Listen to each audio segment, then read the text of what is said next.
러시아 예비군 징집이 본격적으로 이루어지고 있습니다. 군사 전문 특기나 전투 경험이 있는 예비군을 우선 징집하고 있는데 전투 투입 시 계약제 군인 신분으로 급여와 사회 보장을 받게 됩니다. 하루 사이에 벌써 10,000명 이상 입대했다, 입대를 자원했다 이런 소식이 있는가 하면 징집을 피해 러시아를 탈출하는 행렬도 이어진다는 보도가 나오고 있습니다. 그런데 더 문제는 전쟁이 새로운 국면에 들어섰다는 겁니다. 푸틴의 최측근이죠. 메드베데프 국가안보회의 부의장은 대놓고 전략 핵무기를 사용할 수 있다라는 가능성을 거론했습니다. 전략 핵무기는 최대한의 폭파 위력으로 대도시, 공업단지를 파괴하는 것이 목표입니다. 국지적인 목표를 겨냥하는 전술 핵무기와는 차원이 다르다라고 볼 수가 있겠죠. 분위기를 반전시킬 카드로 꺼내 들었는데 전 세계 핵무기, 핵전쟁 공포에 급속히 얼어붙었습니다. 러시아와 우크라이나 전쟁은 과연 어떻게 진행될까요? 엄구호 한양대 교수와 이야기 나눠보겠습니다. 교수님 안녕하십니까? 안녕하십니까? 네, 제가 앞서 잠깐 이야기는 했지만 분위기가 좀 많이 바뀐 것 같긴 합니다. 네. 즉 러시아는 이제 전쟁이라고 하는 것을 그전까지만 해도 군사작전이다라고 했는데 전쟁이다 이렇게 바뀌었다라고 볼 수 있습니까? 예, 이번 동원령이 발표되고도 네. 러시아 정부가 지금 특별 군사작전이라는 용어를 고집은 하고 있습니다. 그렇지만 사실 이때까지도 전쟁을 해온 거죠. 그렇죠. 네. 전쟁이었다. 아마 이제 동원령이 이렇게 하게 된 직접적인 원인은 최근에 예기치 않게 하르키우에서 이제 패배하고 이제 퇴각하게 된 아마 그 사건이 이제 큰 계기가 된 것 같습니다. 이제 요새 전황을 보니까 이제 기존에 투입됐던 17만 명 병력으로는 지금 이제 1,000킬로가 넘는 전선에서 좀 이제 대항하기가 좀 굉장히 어려워졌고요. 그래서 이제 무기도 이제 그 자원이 상당히 이제 고갈돼 가고 있고, 네. 그래서 이제 이런 동원령이라는 이제 카드를 이제 쓰게는 된 것 같습니다. 근데 문제는 이번에 이제 동원하게 될 30만 명의 병력도 사실은 이제 잘 훈련된 병력이 아니기 때문에 투입이 된다고 해서 이제 전황이 과연 바뀔까? 오히려 잘못하다가는 대규모 병력이 들어가서 대규모 인명 피해를 발생시키는 아주 전통적인 좀 올드 스타일의 좀 그런 대규모 전쟁이 되지 않을까 하는 이제 우려가 있습니다. 즉 현대전이라고 보기 어려운 막 2차 대전 당시의 전쟁처럼 변할 수 있다. 예, 아주 많은 병력이 투입돼서 많은 인명 피해가 나는 2차 대전형 전쟁이 될 그럴 위험도 있는 것 같습니다. 그렇다면 문제는 이제 이렇게 전쟁을 더 해보겠다라고 러시아가 나오는데 우크라이나는 지금껏 서방의 지원으로 버텨왔다고 볼 수 있는데 어떻게 할 수 있을까요? 더 대응할 수 있을까요? 예, 지금 이제 사실은 이제 전황이 우크라이나가 이제 기대 이상으로 지금 대응을 하고 있었고요. 네. 지금 이제 아마 미국은 무기 지원을 확대하고 이유는 뭐 유가 상한제나 뭐 민감 기술 이전 이제 제한 같은 이제 추가 제재를 논의하고 있는 것 같습니다. 근데 이제 우크라이나 군은 이제 제 생각에는 아마 그 지금 러시아 합병에 대한 국민 투표가 진행되는 그런 이제 루칸스크나 네. 헤르손, 자포르지에 이런 쪽에 아마 공격을 굉장히 강화할 겁니다. 왜냐하면 지금 이제 추가 병력이 이제 들어와서 이제 그 추가 배치가 안정화될 때까지 한 달 정도 걸린다고 보이면 네. 아마 이제 그때까지 좀 집중적인 공격을 해서 아마 제 생각에 최소한 그 세 곳 중에 두 곳 정도에서 50km 이상 좀 진전이 된다면 아마 러시아가 이렇게 전황을 결정적으로 좀 전환시키기 어려울 수도 있습니다. 네. 근데 만약에 이제 러시아가 잘 이렇게 유지를 한다면 지금의 전선은 잘 유지하는 이제 그런 상태도 될 수 있고 지금부터 한 달이 저는 중요하다고 봅니다. 예. 말씀하신 것처럼 투표를 하는 지역을 아마 우크라이나 쪽은 공격을 할 것이다. 네. 그 의미는 지금 투표를 해서 어떻게든 우리 땅이다. 러시아가 하는 부분을 막아보겠다라는 의미인 거죠.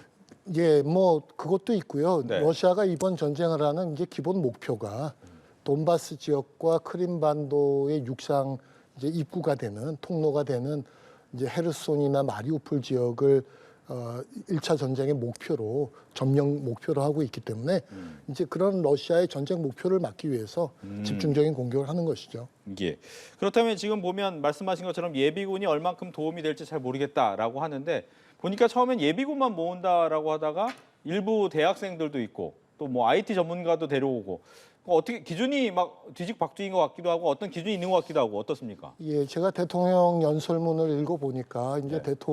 푸틴 대통령은 군 복무 경험이 있고 그런 훈련을 적절히 받은 사람을 이제 충원하겠다.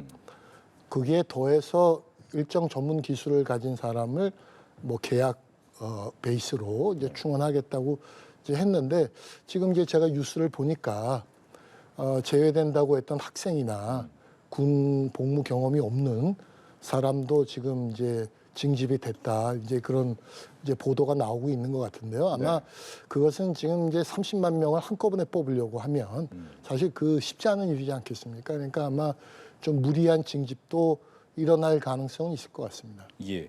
이제 과거에 모스크바에서 공부도 해보셨는데 그게 궁금합니다. 지금 보면 두 가지 이야기가 나오잖아요. 이렇게 징집한다고 했더니 벌써 하루 만에 10,000명 모였어요. 이런 얘기가 나오는 반면 나 못하겠어. 그리고 도망가는 사람도 있고 하는데 분위기는 어떻게 느껴지십니까? 제가 안 그래도 이제 모스크바에 있는 이제 이제 제 제자나 이제 여러 친구들하고 오늘 통화를 해봤습니다. 그래서 네.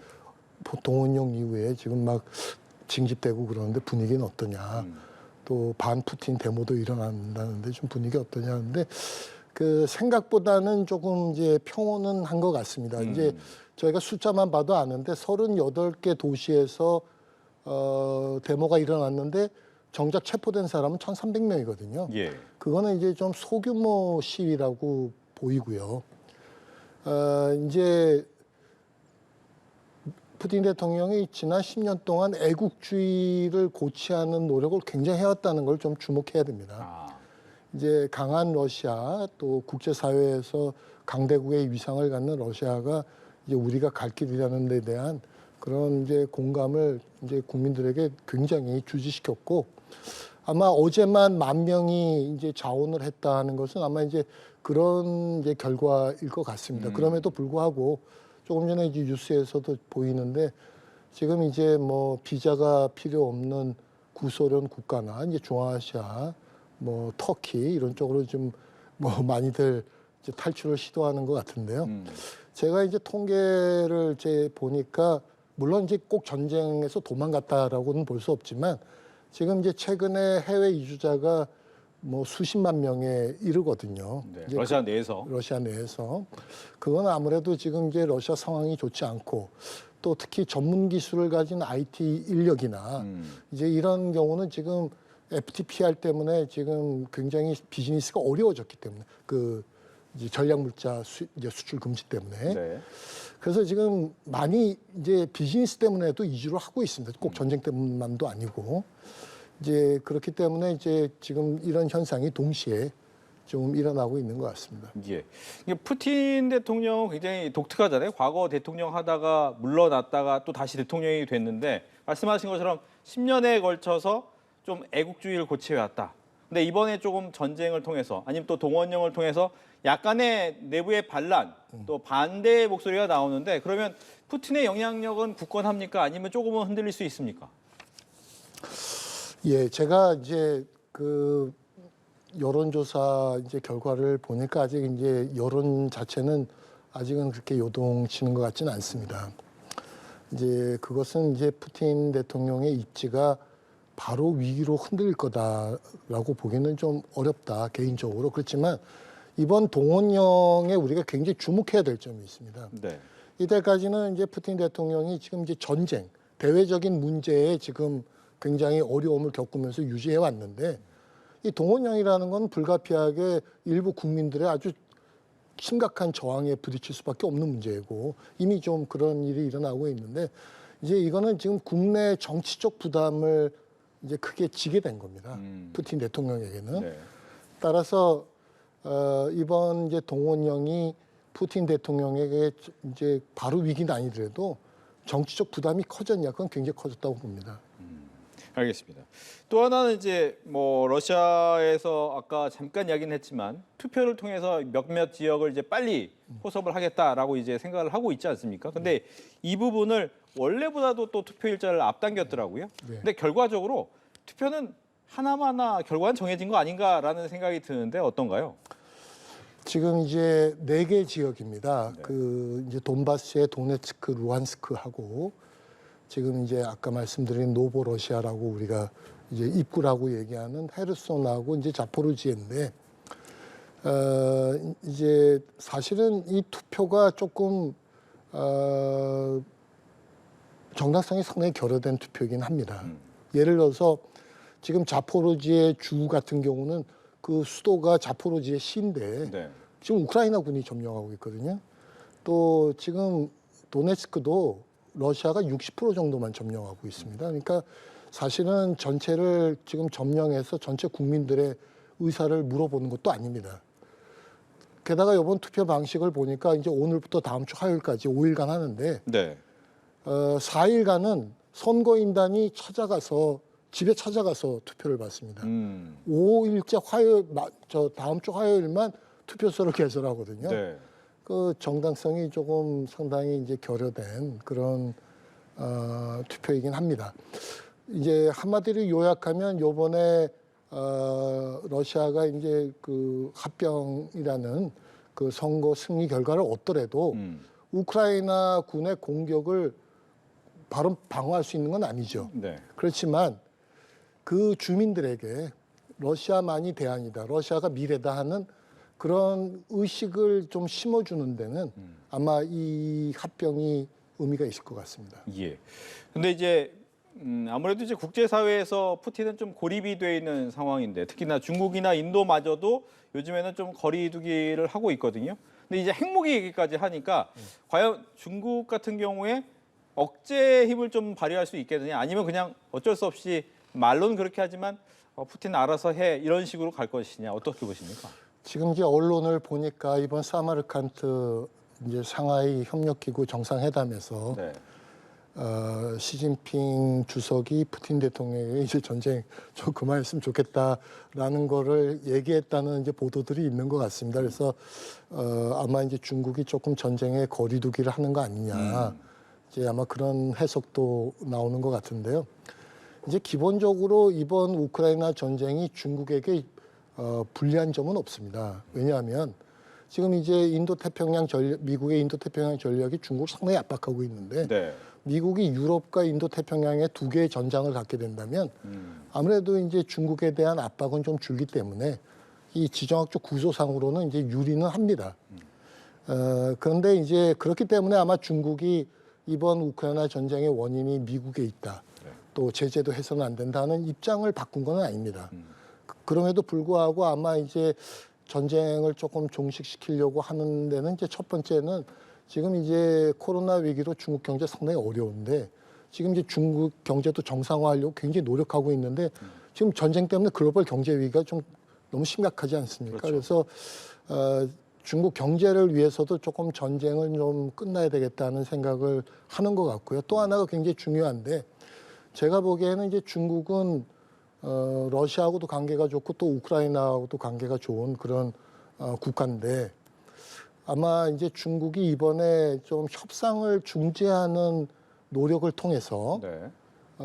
좀 미국에 대한 어떤 이제 입장 또 국제사회에서의 위상 이런 걸 좀 높이려는 의도도 있는 것 같아요. 그래서 제가 요새 중국 신문을 보니까 이제 중국에서 중국이 이번 우크라이나 전쟁을 안보리 이사 5개국하고 거기에 EU하고 우크라이나를 포함시켜서 이제 7개국 이제 7자 회의로 중국이 이 전쟁 좀 평화 협상 중재를 하려는 그런 시도를 갖고 있다. 그런 이제 보도들도 나오는 걸 봐서는 이번에 좀 중국이 이번 전쟁의 좀 중재자 역할도 생각하는 것 같습니다. 알겠습니다. 끝으로 한 가지만 더 질문을 드리겠습니다. 앞서서 이제 한 달 정도가 가장 중요한 전쟁의 중요한 고비가 될 것이다라고 했는데 한 달 이후에는 그러면 어느 정도 더 장기화될 수 있을지 빨리 끝날 수 있을지 그 생각을 좀 듣고 싶습니다.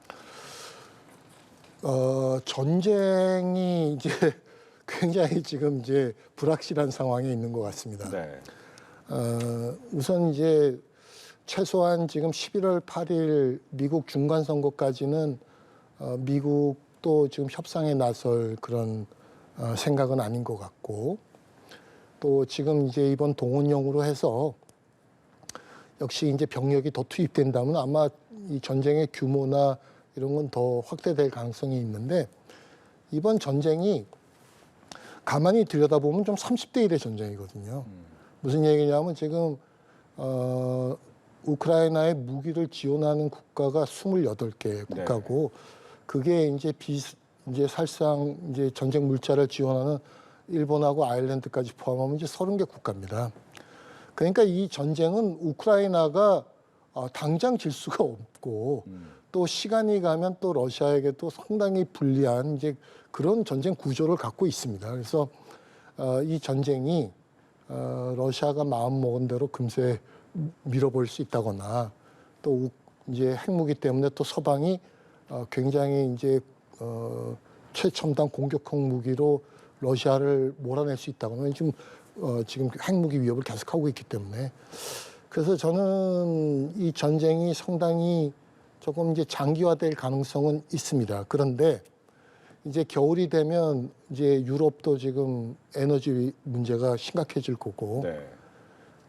지금 이제 러시아도 전쟁의 피로감을 또 상당히 느끼고 있고, 또 국제사회에 지금 경제가 굉장히 어렵지 않습니까? 그러니까 이제 국제 경제 때문에 여러 국가들의 그런 입장도 있기 때문에 11월 8일 중간선거 이후에 협상이 시도될 가능성은 좀 있다고는 봅니다.